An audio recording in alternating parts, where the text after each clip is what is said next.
நாம் உயிர் வாழ்கின்றோம், உயிரால் வாழ்கின்றோம். நம் உயிராற்றல் நம் உறுப்புகளை இயக்குகிறது. உறுப்புகளின் இயக்கமே நம்முடைய உடலின் இயக்கமாக அமைகிறது. நம்முடைய உள்ளுறுப்புகள் நல்ல உயிரோட்டத்தோடு இயங்கிக் கொண்டிருக்கும் வரையில் நமக்கு நோய்கள் என்பது இல்லை. நமக்கு ஒரு தொந்தரவு ஏற்படுகிறது என்றாலே நம்முடைய உள்ளுறுப்புகளின் இயக்கத்திற்கான உயிரோட்டத்தில் ஒரு குறைபாடு ஏற்பட்டிருக்கின்றது என்பதுதான் அர்த்தம். அந்த குறைபாட்டை நிவர்த்தி செய்வதற்கான ஒரே வழி அந்த உறுப்பிற்கான உயிரோட்டத்தை அதிகப்படுத்துவதுதான்.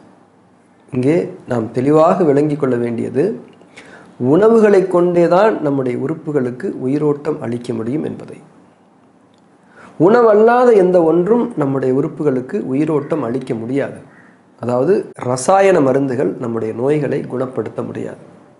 ரசாயன மருந்துகள் நோயின் அறிகுறிகளை தற்காலிகமாக மறைத்து அடக்கி, அல்லது நோயினுடைய இருப்பிலும் தன்மைகளிலும் தற்காலிகமான திசை மாற்றங்களை ஏற்படுத்தி ஒரு சிறிய நிவாரணம் போன்ற நிலையை நம்முடைய உடலில் ஏற்படுத்துகின்றது. அதுவும் பல்வேறு விதமான பாதகமான பக்க விளைவுகளுடன். தவிர்க்க முடியாத சூழல்களிலும் அவசர காலங்களிலும் தவிர இந்த அணுகுமுறை மேற்கொள்ளப்படக்கூடாது. நாம் நம்முடைய நோய்களுக்கு மருந்துகள் சாப்பிட்டு கொண்டிருக்கின்றோம் என்றால், அதாவது ரசாயன மருந்துகள் சாப்பிட்டு கொண்டிருக்கின்றோம் என்றால், அது நிவாரணத்திற்கான செயல் அல்ல. மீண்டும் அந்த நோயை நாம் சந்திக்கவிருக்கின்றோம். அதுவும் மாறுபட்ட மற்றும் பெரிய வடிவத்தில் என்பதை எச்சரிக்கை உணர்வோடு நாம் அனைவரும் உணர்ந்து கொண்டவர்களாக இருக்க வேண்டும். ஒரு உறுதியான இயற்கையான சுகமான நோய் நிவாரணங்களை உணவை கொண்டே நாம் அடைந்து கொள்ள முடியும். ஏனென்றால் உணவே நம்முடைய உயிருக்கு ஊட்டம் அளிக்கக்கூடியது. உணவால் ஊட்டம் பெற்ற நம்முடைய உயிராற்றலே நமது உறுப்புகளை, உடலை நல்ல முறையில் இயக்க முடியும். இந்த அடிப்படையில் அமைந்ததுதான் உணவே மருந்து என்ற தமிழர் மரபின் மருத்துவ கொள்கை. மேன்மைமிக்க இந்த கொள்கையில் மனித சமுதாயம் உறுதியானது ஒரு பிடிப்பை கொண்டதாக இருக்க வேண்டும். உணவுகளை பொறுத்தவரை அது முழுமையான ஆரோக்கிய தன்மையில் அமைய நாம் கடைபிடிக்க வேண்டிய முத்தான 3 வழிமுறைகளை இங்கே நாம் புரிந்து கொள்ளலாம். முதலில், நல்ல பசி உணர்வு வந்த பிறகு மட்டுமே சாப்பிட வேண்டும். நேரம் பார்த்து சாப்பிடக்கூடாது. இரண்டாவது, உணவை நன்கு மென்று சுவைத்து உமிழ்நீரில் கலந்து பொறுமையாக நன்றி உணர்வோடு சாப்பிட வேண்டும்.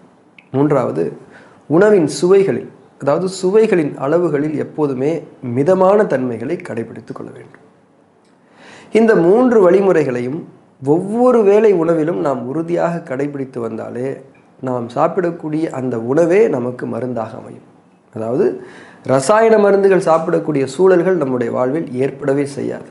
அல்லது ஒரு நோயின் ஆரம்ப நிலையிலேயே நம்முடைய வழக்கமான உணவுகளில் அளவு மாற்றம், தன்மை மாற்றம், அதாவது சமையல் முறை மாற்றங்கள், சுவைகளில் ஏற்றங்கள், இறக்கங்கள், நீக்கங்கள் செய்து அந்த உணவை நாம் எடுத்துக்கொள்ளும் போது அந்த உணவே நமக்கு மருந்தாகவும் அமைந்துவிடும் என்பதை நாம் தெளிவாக உணர்ந்து கொள்வோம்.